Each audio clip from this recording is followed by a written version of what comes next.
الحمد لله نحمده ونستعينه ونستغفره ونؤمن به ونتوكل عليه ونعوذ بالله من شرور أنفسنا ومن سيئات أعمالنا من يهده الله فلا مضل له ومن يضلله فلا هادي له ونشهد أن لا إله إلا الله وحده لا شريك له ونشهد أن سيدنا وسندنا ومولانا محمدا عبده ورسوله أرسله بالحق بشيرا ونذيرا وداعيا إلى الله بإذنه وسراجا منيرا أما بعد أعوذ بالله من الشيطان الرجيم بسم الله الرحمن الرحيم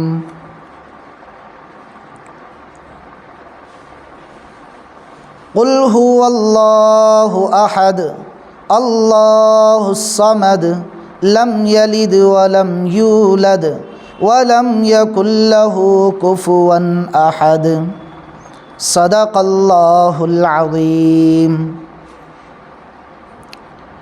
محترم عزیز بزرگوں اور دوستوں، اللہ رب العزت کا بے انتہا فضل اور اس کا کرم ہوا۔ اللہ رب العزت نے ہم سب کو جمعہ کی نماز کی ادائیگی کے لیے اپنے گھر میں جمع فرمائے۔ محترم عزیز بزرگوں اور دوستوں، اللہ رب العزت نے اس دنیا میں تمام انسانیت کو پیدا کیا اور ان کی تعلیم کے لیے، ان کی رہبری کے لیے اور ان کو شریعت کے احکام کو سیکھنے کے لیے انبیاء علیہم الصلاۃ والتسلیم کا سلسلہ دنیا میں شروع کیا۔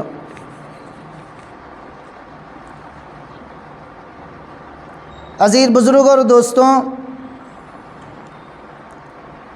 اللہ رب العزت نے ہر زمانے میں اپنی طرف سے امت کے عمل کے لیے اور امت کی رہبری کے لیے اور بندیوں کی تعلیم کے لیے ہر دور میں اللہ رب العزت نے انہیں ایک کتاب سے سرفراز فرمایا۔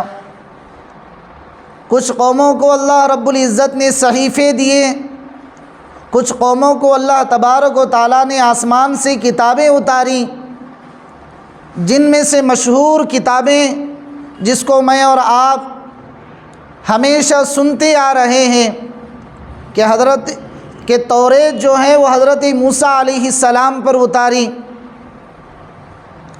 انجیل جو ہے وہ حضرت عیسیٰ علیہ السلام پر اتاری، اور زبور جو ہے وہ حضرت داؤد علیہ السلام پر اتاری، اور قرآن کریم جو ہے اور میرے اور آپ کے آخری نبی حضرت محمد صلی اللہ علیہ وسلم کی ذات والا پر اتاری۔ ہر کتاب میں، ہر صحیفے میں یہی ایک بات پڑھنے میں ملتی ہے کہ اللہ رب العزت نے ہر کتاب میں، زمانہ ماضی میں جتنی کتابیں گزری ہیں، ہر کتاب میں اللہ رب العزت نے اسی بات کا حکم دیا ہے کہ تمہیں پیدا کرنے والا اور تمہیں پالنے والا ایک ہے اور وہ اللہ ہے۔ اس وقت کے نبیوں نے اپنی اپنی امتوں کو اور اپنی اپنی قوموں کو اور اپنے اپنے بستیوں کو اس بات کی تعلیم سکھلائی اور اس وقت کی کتابوں کے احکام انہیں سکھلائے۔ لیکن عزیز بزرگوں اور دوستوں، کہ جہاں پر شریعت پر عمل ہوتا ہے، جہاں پر دین پر عمل ہوتا ہے، قرآن کریم کی اور دیگر کتابوں کی تعلیمات پر عمل ہوتا ہے، وہاں محترم عزیز بزرگ اور دوستوں، وہاں کچھ بے عمل لوگ بھی ہوتے ہیں کہ جن کی بدعملی کی وجہ سے کتابوں پر عمل چھوٹ جاتا ہے، شریعت پر عمل چھوٹ جاتا ہے، کہ جیسے دنیا میں جہاں نیکی کا ماحول ہوتا ہے وہاں گناہوں کا ماحول بھی ہوتا ہے، جہاں سچ بولنے کا ماحول ہوتا ہے وہاں جھوٹ بولنے کا ماحول بھی ہوتا ہے، جہاں نکاح کے ذریعے سے بیوی حلال ہوتی ہے وہاں پر زنا کے ذریعے سے پرائے جو ہیں وہ حرام ہو جاتے ہیں، جہاں پر نگاہوں کی حفاظت سے ایمان کی حفاظت ہوتی ہے وہاں پر دوسرا ماحول بھی یہ ہوتا ہے کہ بد نگاہی کی وجہ سے ایمان لوٹ لیا جاتا ہے۔ تو محترم عزیز بزرگ اور دوستوں، اللہ رب العزت نے اس دنیا کو نہ محض خیر محض بنایا ہے، نہ صرف شر محض بنایا ہے، بلکہ دنیا میں جہاں خیر ہوتا ہے وہاں شر بھی ہوتا ہے، جہاں اچھائی ہوتی ہے وہاں برائی بھی ہوتی ہے۔ تو دنیا کا نظام ہی اللہ رب العزت نے اس طرح سے بنایا ہے۔ خیر، مجھے آپ کے سامنے یہ بات عرض کرنی ہے کہ اللہ رب العزت نے ہر قوم میں، ہر طبقے میں، ہر افراد میں ان کے عمل کے لیے، ان کی زندگی کی رہبری کے لیے، ان کی زندگی کو گزارنے کے لیے ہر قوم میں اللہ رب العزت نے کتابوں کو اتارا۔ جیسا کہ مشہور کتابیں تورات، انجیل، زبور ہیں، اور اسی طرح سے آخر میں قرآن کریم کو اللہ نے اس امت کو دیا ہے، اور میرے اور آپ کے آخری نبی حضرت محمد صلی اللہ علیہ وسلم پر اللہ تعالیٰ نے یہ آخری کتاب اتاری ہے۔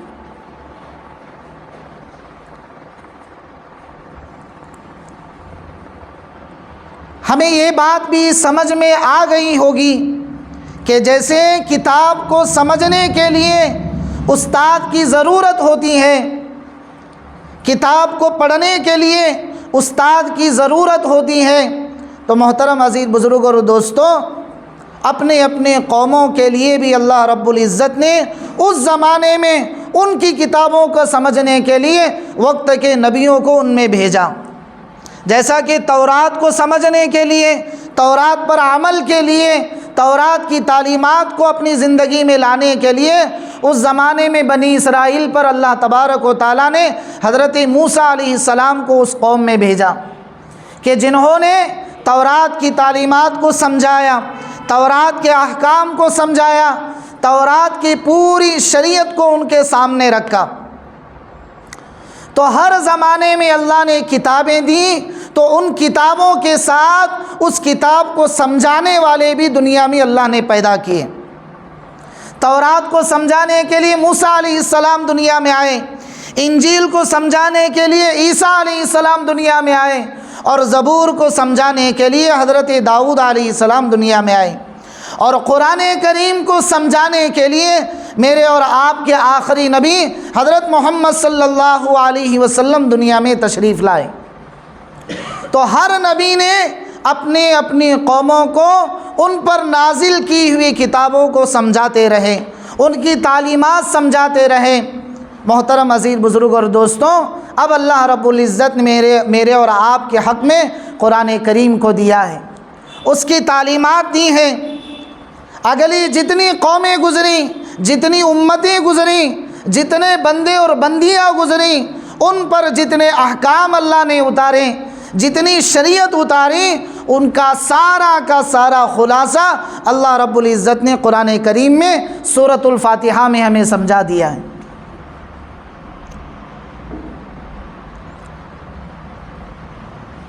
اور یہ کتابیں کس طرح سے امت پر آتی تھیں؟ محترم عزیز بزرگ اور دوستوں، ہر نبی کے پاس وحی لانے کے لیے اللہ رب العزت نے وحی کا نظام شروع کیا۔ یہ وحی کیا ہوتی ہے؟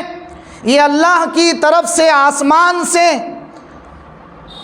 اللہ کی ذات والا سے جو چیزیں اللہ رب العزت اس امت پر نازل کرنے والے ہوتے ہیں، ان چیزوں کو لا کر اس وقت کے نبیوں تک پہنچانے کے لیے جو بیچ میں واسطہ ہوتا ہے وہ وحی کا واسطہ ہوتا ہے، جو بیچ میں کنیکشن ہوتا ہے کہ جس کے ذریعے سے یہ پوری قرآن کریم ہمارے سامنے آج موجود ہے، کہ جن کے ذریعے سے ما قبل کی جتنے انبیاء گزرے ہیں اور جن جن پر تورات اتری، انجیل اتری، زبور اتری ہیں، اور بعض انبیاء اور رسولوں پر صحیفے نازل ہوئے ہیں، محترم عزیز بزرگ اور دوستوں، ان کو لانے کے لیے جو بیچ میں واسطہ ہوتی ہے وہ وحی کا واسطہ ہوتا ہے، اور اس وحی کو لانے کے لیے حضرت جبرائیل علیہ السلام بیچ میں ہوتے ہیں، جو اللہ کی طرف سے وقت کے نبیوں تک اللہ کے احکام کو پہنچا دیتے ہیں، اللہ کی تعلیمات کو پہنچا دیتے ہیں، اللہ کی شریعت کو پہنچا دیتے ہیں۔ تو بزرگوں اور دوستوں، ہم تک صحابہ نے پہنچایا، اور ہم تک تابعین نے، تبع تابعین نے، اور اولیاء اعظام نے، اور ہمارے استاد نے ہم تک یہ دین کا علم پہنچایا، اور ان کے پاس جو ہے صحابہ نے دین کا علم پہنچایا، اور صحابہ کے پاس جو ہے وہ صحابہ جو ہے وہ محمد الرسول اللہ کے سامنے زانوئے تلمس طے کر کے، علم کا ایک سفر طے کر کے، انہوں نے اپنے دنیا کے سب سے بڑے امام محمد الرسول اللہ صلی اللہ علیہ وسلم کے سامنے بیٹھ کر دین کا علم سیکھا۔ تو آج جو میں آپ کے سامنے احادیث کی باتیں رکھ رہا ہوں، دین کی معلومات رکھ رہا ہوں، محترم عزیز بزرگ اور دوستوں، یہ سلسلہ وار چلا ہوا آتا ہے۔ ہمیں ہمارے استاد نے، اور ان کو ان کے استاد نے، اور ان کو ان کے استاد نے، اسی طریقے سے یہ سلسلہ وقت کے اللہ والوں تک پہنچتا ہے، اور وہ اللہ والے تابعین سے لیتے ہیں، اور وہ تابعین جو ہیں وہ تبع تابعین سے لیتے ہیں، اور وہ تبع تابعین جو ہیں وہ صحابہ اکرام سے لیتے ہیں، اور صحابہ اکرام جو ہیں وہ محمد الرسول اللہ سے لیتے ہیں۔ اب محمد الرسول اللہ کہاں سے لاتے ہیں؟ وہی بات میں آپ کو سمجھانے کی کوشش کر رہا ہوں کہ محمد الرسول اللہ جو ہیں وہ اللہ کی ذات والا سے لیتے ہیں۔ اب اللہ کی ذات سے محمد الرسول اللہ تک یہ دین کا علم کیسے پہنچا؟ اس کے لیے بیچ میں واسطہ ہے وحی کا واسطہ۔ کیا واسطہ ہے بھئی؟ وحی کا واسطہ۔ اور وحی لانے کے لیے کون ہے؟ حضرت جبرائیل علیہ السلام، جو اللہ کے معصوم بے گناہ فرشتے ہیں، جو اللہ کے حکم کے خلاف ایک ذرے کے برابر بھی کوئی عمل نہیں کرتے۔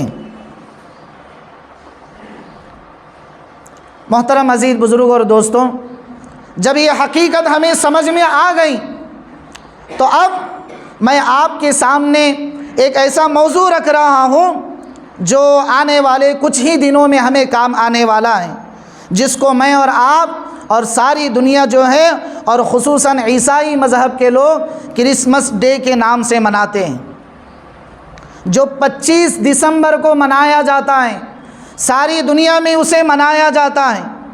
اب یہ کرسمس ڈے کیا ہے، اس کی حقیقت کیا ہے، میں آپ کو یہ موضوع سمجھانے کے لیے اس سے پہلے بطور مقدمہ کے میں نے آپ کے سامنے چند کتابوں کے نام اور چند انبیاء علیہم الصلاۃ و تسلیم کے نام گنوائے۔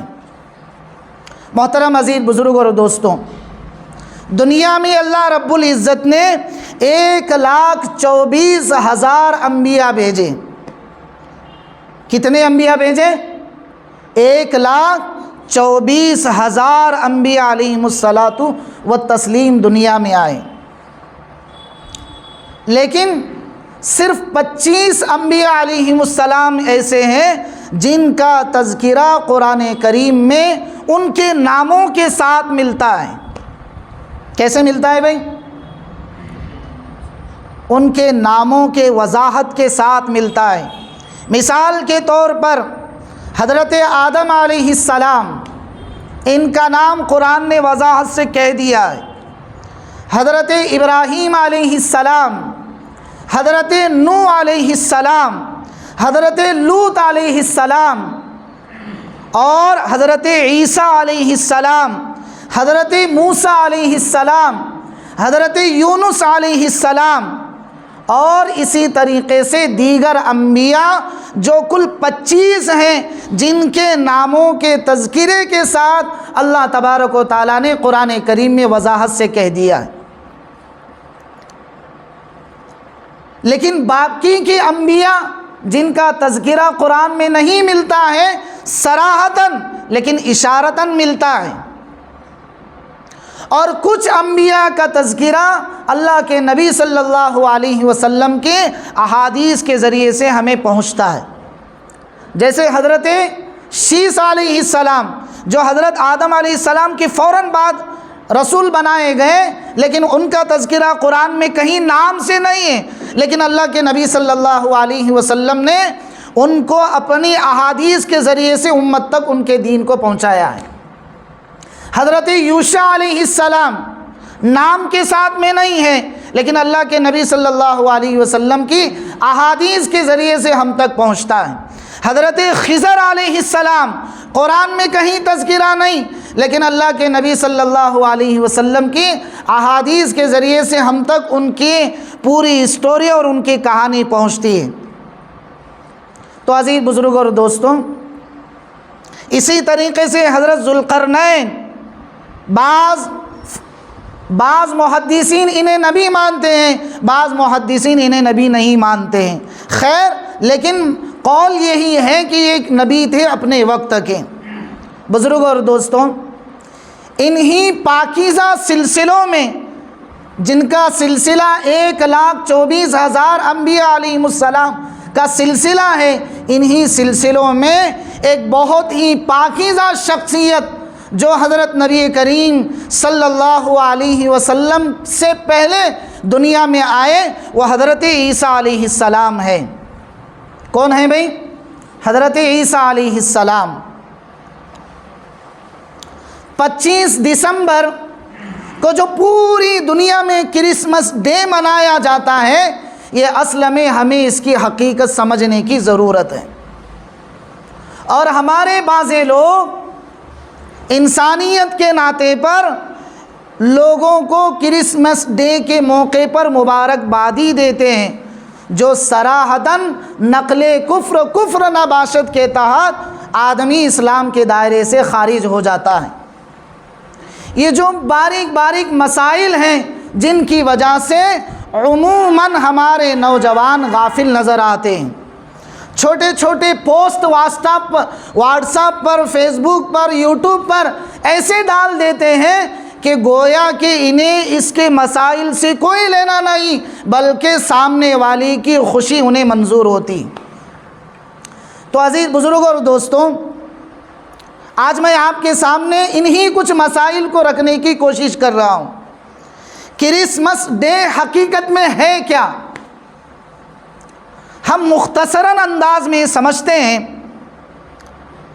کہ حضرت عیسیٰ علیہ السلام کی والدہ ہے حضرت مریم علیہ السلام۔ کون ہیں بھائی؟ حضرت مریم علیہ السلام۔ اور حضرت مریم کے شوہر ہیں حضرت عمران۔ حضرت مریم کے نانا ہے حضرت عمران، نانا ہے، شوہر نہیں، نانا ہے۔ ان کے یہاں شروع میں شادی کے بعد کوئی اولاد نہیں تھی، کئی سال گزر گئی، کوئی اولاد نہیں۔ تو ان کی جو بیوی تھی، حضرت عمران علیہ السلام کی جو بیوی تھی، انہوں نے منت یہ مانی کہ اللہ اگر تو میرے یہاں کوئی اولاد دیتا ہے تو میری اس اولاد کو میں آپ کے گھر کی رکھوالی کے لیے کیا کر دوں گی؟ وقف کر دوں گی۔ اور اس زمانے میں گھر کون سا تھا؟ جس کو میں اور آپ آج کے دور میں بیت المقدس کہتے ہیں، مسجد اقصی۔ مسجد اقصی کی حفاظت کے لیے، اس کی دیکھ بھال کے لیے حضرت عمران کی بیوی نے منت مان لی، اور اچانک یہ دیکھتے ہیں کہ اللہ تعالیٰ نے ان کو امید سے رکھ دیا، اور وہ امید سے رہ گئی، یعنی حمل سے رہ گئی، اور کچھ دنوں کے بعد ان کے یہاں ڈیلیوری ہو گئی، ان کے یہاں بچے کی پیدائش ہو گئی، اور آپ کو معلوم ہے کہ مسجدوں کی، خانقاہوں کی، مدرسوں کی حفاظت نرینہ اولاد کے ذریعے سے ہوتی ہے، عورتوں کے ذریعے سے نہیں ہوتی ہے، لیکن ان کے یہاں بچے کی پیدائش کے بجائے بچی کی پیدائش ہو گئی، اور ان کا نام مریم رکھا گیا۔ کیا رکھا گیا ان کا نام؟ مریم۔ قرآن کریم نے 16ویں پارے پر، جو میں آپ کو ہر جمعہ میں کہیں نہ کہیں سورۃ الکہف کی تلاوت کے بارے میں کہتا رہتا ہوں، اس سورۃ الکہف کی تلاوت جہاں ختم ہوتی ہے، اس کے بعد اللہ تعالیٰ نے سیدھا سورۃ المریم کو لائے، سورۃ المریم نازل کی، جو حضرت مریم علیہ السلام کی پوری زندگی اللہ نے نقل کر دی۔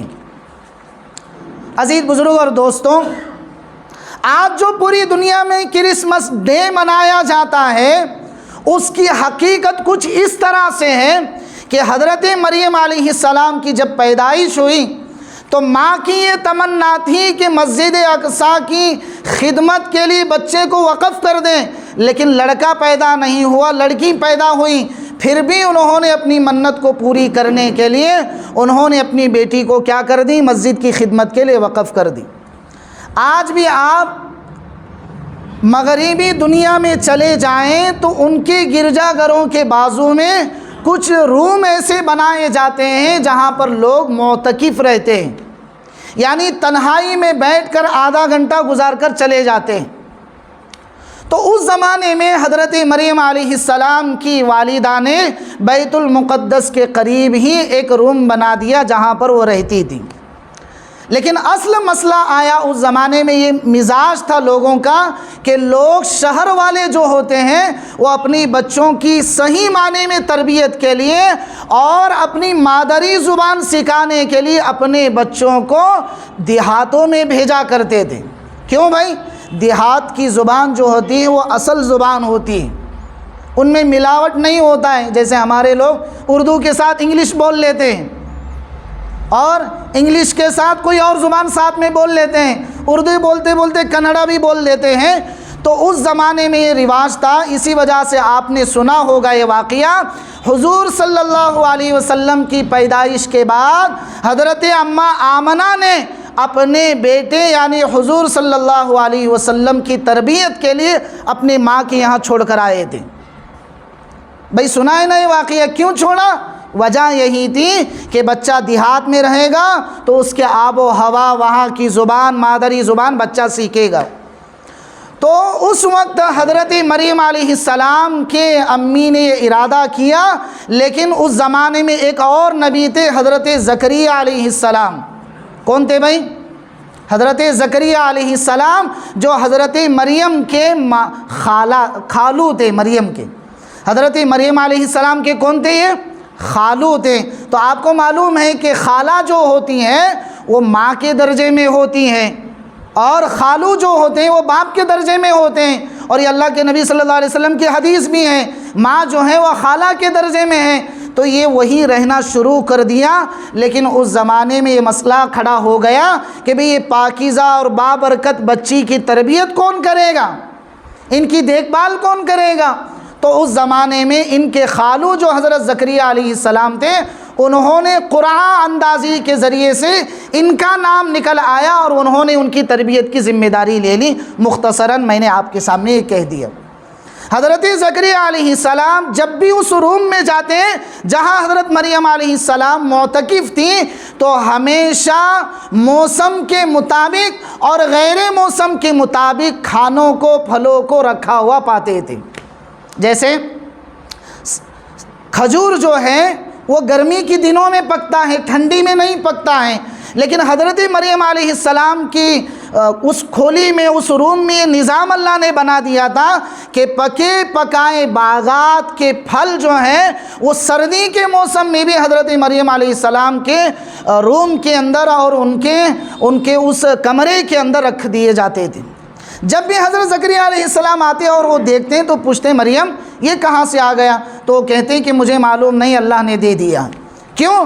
کیونکہ وہ اللہ کی عبادت کے لیے وقف ہو گئے تھے، تو اللہ نے اس کا انتظام بھی اس طریقے سے شروع کر دیا تھا۔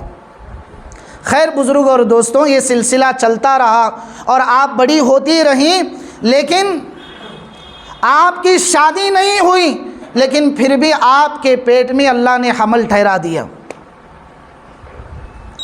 دنیا کا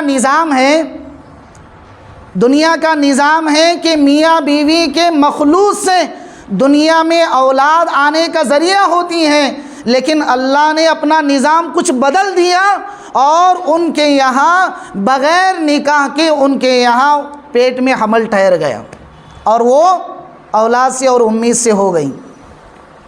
اب ڈر لگ گیا کہ گاؤں جاؤں گی، لوگ کہیں گے کہ کہاں کا یہ بچہ ہے، لوگ طعنہ دیں گے، میرے خاندان کو برا بھلا کہیں گے، میرا خاندان نبیوں کا خاندان، میری وجہ سے مجھ سے پہلے جتنے برگزیدہ اللہ کے نیک بندے گزرے ہیں ان سب کو میری وجہ سے طعنہ ملے گا، اس لیے وہ کہیں نہیں گئی، وہی رہنا شروع کر دیا۔ اور اللہ نے ان کے کھجور کا انتظام کر دیا، پانی کا انتظام کر دیا، یہ سلسلہ چلتا رہا۔ اور ایک وقت ایسا آیا کہ ان کے یہاں بچے کی پیدائش ہوئی جن کا نام رکھا گیا حضرت عیسیٰ علیہ السلام۔ دنیا میں 7 بچے ایسے ہیں جو اپنی ماں کے گود میں بچپن ہی میں بولتے تھے، ان میں حضرت عیسیٰ علیہ السلام بھی ایک ذات ہیں۔ سب سے پہلے حضرت یحییٰ علیہ السلام کے حق میں گواہی دینے کے لیے ایک بچے نے گواہی دی تھی، دودھ پیتے بچے نے، اور دوسرے نمبر پر حضرت یوسف علیہ السلام کی پاکیزگی کی گواہی دینے کے لیے دودھ پیچھے بچے نے اس زمانے میں گواہی دی تھی، اور تیسرے نمبر پر حضرت عیسیٰ علیہ السلام ہیں جنہوں نے اپنی ماں کی پاکیزگی کی گواہی دودھ پیتے زمانے ہی میں دے دی تھی اور کہا تھا قال انی عبد اللہ، میں اللہ کا بندہ ہوں، آتانی الکتاب، اللہ نے مجھے کتاب دی ہے، جس کا تذکرہ میں نے شروع میں خطبے میں کہا۔ حضرت عیسیٰ علیہ السلام پر اللہ نے کیا اتاری تھی؟ انجیل۔ اللہ نے حضرت عیسیٰ علیہ السلام پر کیا اتاری تھی؟ انجیل۔ تو وہ کہتے ہیں کہ میں انجیل مجھ پر اتاری گئی ہے، یہ بچپن میں ہی کہہ رہے ہیں، حالانکہ ان کو نبوت دی گئی 30 سال کے بعد۔ تو عزیز بزرگ اور دوستوں، کہنے کا مقصد اور منشا یہ ہے کہ اللہ تعالیٰ نے حضرت عیسیٰ علیہ السلام کی اس طریقے سے تربیت کرتے ہوئے چلے۔ آخر میں آپ کے سامنے یہ بات عرض کر دیتا ہوں کہ کرسمس ڈے جو آج منایا جاتا ہے، جس کے کچھ باریک مسائل ہیں جن کی وجہ سے آدمی دائرہ اسلام سے باہر نکل جاتا ہے اور اسے ہوش بھی نہیں ہوتا ہے کہ وہ دنیا کی فہرست میں تو ایک مسلمان شمار ہوتا ہے، لیکن اللہ کی نظر میں وہ ایک مسلمان شمار نہیں ہوتا ہے۔ اس لیے عزیز بزرگ اور دوستوں، وقت کی قلت کی بنا پر میں آپ کے سامنے یہ پورا مضمون نہیں رکھ پا رہا ہوں۔ آپ آئندہ انشاءاللہ آپ کے سامنے یہ پوری تفصیل آ جائے گی، لیکن میری آپ سے یہ گزارش ہے کہ کوئی بھی آدمی چاہے جوان ہو یا بوڑھا ہو، وہ اپنے واٹس ایپ، فیس بک، یوٹیوب کے ذریعے سے کسی بھی دوستوں کو 25 دسمبر کرسمس ڈے کے موقع پر مبارکبادی نہ دے۔ کسی بھی دوست، چاہے جگری دوست ہو، اگر کوئی آپ کو کہہ دے تو کیا کرے؟ تو اس موقع پر آپ شکریہ کہہ کر اس کا حق ادا کر دیں، شکریہ کہیں۔ اس کے جواب میں آپ بھی اگر کرسمس ڈے کہیں گے تو دائرہ اسلام سے باہر نکل جائیں گے۔ اب میں آپ کے سامنے بول رہا ہوں تو یہ نقل کفر نباشد ہے، یعنی امت کی اصلاح کے لیے ان الفاظ کا استعمال کرنا اور بعد میں ان سے توبہ کرنا اللہ کے یہاں ایک ضابطہ ہے۔ اس لیے میں آپ کے سامنے یہ الفاظ بول کر سنا رہا ہوں، بعد میں مجھے بھی اس سے توبہ کرنی ہے۔ اس لیے عزیز بزرگ اور دوستوں، یہ گمبھیر مسئلہ ہے جو آج کل بہت رائج ہے۔ غیروں کی خوشیوں کے لیے ہم لوگ اپنا ایمان داؤ پر لگا دیتے ہیں، یہ صحیح بات نہیں ہے۔ اس لیے اس سے کچھ اور مسائل ہیں، انشاءاللہ آئندہ جمعہ آپ کے سامنے پیش کیے جائیں گے۔ برائے مہربانی میں نے یہ تحقیق بہت ہی گہرائی کے ساتھ ہفتے کے مطالعے کے بعد اس کو نوٹ کیا ہے۔ آپ برائے مہربانی اس کو یہی جھاڑ کر مت جائیں، بلکہ عملی جامہ پہنانے کی کوشش کریں گے انشاءاللہ۔ اللہ تعالی ہم سب کو عمل کی توفیق عطا فرمائے۔